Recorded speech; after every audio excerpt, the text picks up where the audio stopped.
Cette recherche s'intéresse à deux concepts, celui de l'hyperstimulabilité et celui de la régulation émotionnelle. Nous proposons de venir tester ces construits sur une population de danseurs classiques professionnels dont nous postulons des capacités d'adaptation, de précocité d'engagement comparables aux populations dites à haut potentiel. Nous nous interrogeons de savoir si les danseurs classiques sont des hyperstimulables, si la valence psychomotrice est particulièrement élevée dans cette population, et qu'en est-il de la conscience émotionnelle et du contrôle chez le danseur. Concernant la méthodologie de l'étude, il s'agit d'une approche mixte. La partie quantitative comporte la passation de deux échelles, l'OEQ2 de Falk en 1999 et la DERS en version française de Dan Glauser et Scherer en 2013. Ces échelles ont été passées par 42 danseurs classiques professionnels. Concernant la partie qualitative, nous avons réalisé 5 entretiens semi-directifs sur les profils qui apparaissaient avoir les plus hautes moyennes au score d'hyperstimulabilité.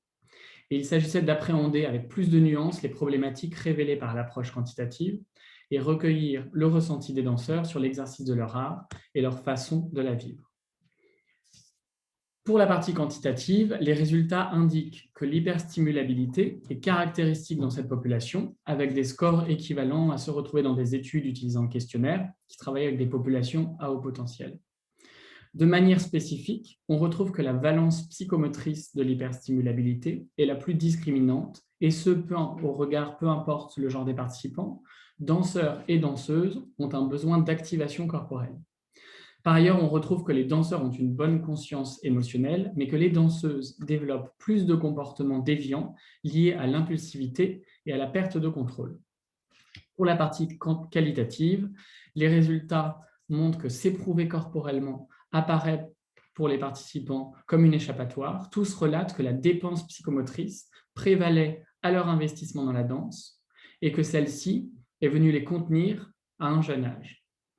Aussi, l'impulsivité paraît plus marquée chez les danseuses qui soulèvent des déviances institutionnelles relevant de la tradition séculaire de la danse, avec notamment cette notion de garder un poids de corps en dessous d'un poids de forme.